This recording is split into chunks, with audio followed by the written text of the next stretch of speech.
The SmackDown Hacker is a perfect example of a storyline too good to be told well, and now with Mustafa Ali moving to Raw quite quietly, it seems as though it might never get the satisfactory conclusion we were hoping for. However, this is a storyline that engaged a lot of people in a very real way. It's unfortunate if it does come to an abrupt end, but this would just be the latest in a long line of storylines that have been set up to fail.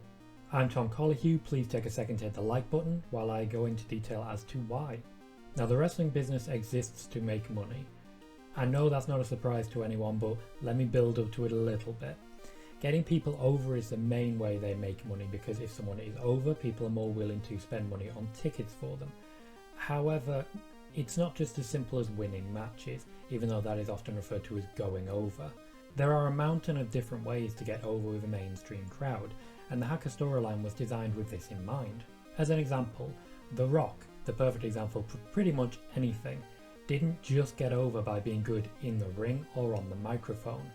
He got over because he was in the N64 game commercials, he got over because he hosted Saturday Night Live, and he got over because of that music video of Wyclef Jean that never leaves your head. If you haven't watched it, be aware that it will never leave your head. Every wrestler and everyone in WWE management is trying to find the magic formula that guarantees that they can get someone over, because that is how you make money. Now, a few months ago, the WWE would start a storyline featuring sporadic feed hacks, where their typical video would be interrupted by a circular logo recognized as the logo for Mustafa Ali. This was later dubbed the SmackDown Hacker. The natural assumption was that this hacker was Mustafa Ali, and apparently this was the initial plan. Unfortunately, the hacker became a bit too convenient to be straddled to just one person. Certain fans have proved very effective in their detective work, and this meant that the WWE had to start shaking it up because they were worried that the obvious nature of it being Mustafa Ali would in some way disappoint the audience.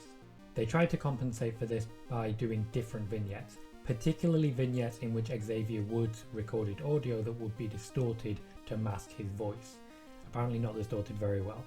In the meantime, the person actually behind the hacker started to act independently, leaving hints and codes in different locations.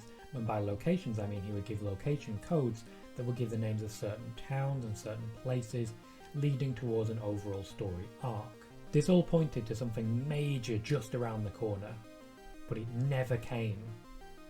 And I'm really quite concerned now that it might never come. The issue with the hacker storyline was that it was convenient and useful to too many other storylines and devices. Going way back to the Attitude Era, the storyline this is most often compared to is that of GTV. However, GTV was the second phase of a GDTV experiment. It was originally invented for Goldust. At the time, this storyline was set up for Goldust to return to screens and be a vehicle for the more perverse activities of the Goldust character at that time. The idea of watching people in their most intimate moments is very Goldust. However, Dustin Rhodes did not sign back on with the WWE and instead would move to WCW. At this point, the storyline should have been shelved and or just abandoned. It could have been one of those mysteries that always pop up on top 10 lists of the greatest mysteries never solved and storylines that never went anywhere. Instead, they repurposed it and it became GTV. It also became the get out clause for any storyline corners that writers had written themselves into. Anytime we had a storyline which they didn't have a satisfactory ending to, or they had a break somewhere where they needed something to happen but didn't have a storyline reason for that thing to happen, boom, GTV. And now, unfortunately, the hacker seems to have been used in the exact same manner. When the WWE couldn't find a satisfactory way to break up Sonya Deville and Mandy Rose without impacting their current character arcs, hacker. There are times in the past where if we had a hacker, it would have been used. For example, during the Alexa Bliss and Nia Jax storyline leading into WrestleMania, when we got a backstage video of Alexa Bliss on the screen for some reason. Now, did Sonya Deville show any malice towards the hacker in the storyline? No, because the hacker is not a part of the storyline, it was just a narrative device. Now, this won't be the last time we see the hacker, I am confident of that, because it's too convenient a play. There'll be another moment of need for this Deus Ex Machina. For example, we could see it when Sasha Banks and Bayley are ready to have a big breakup should that happen, and they need something to kick that off. There are times when storylines just take on a life of their own. Luke Harper was an unfortunate victim of this when he was a major part of a very good storyline between Bray Wyatt and Randy Orton.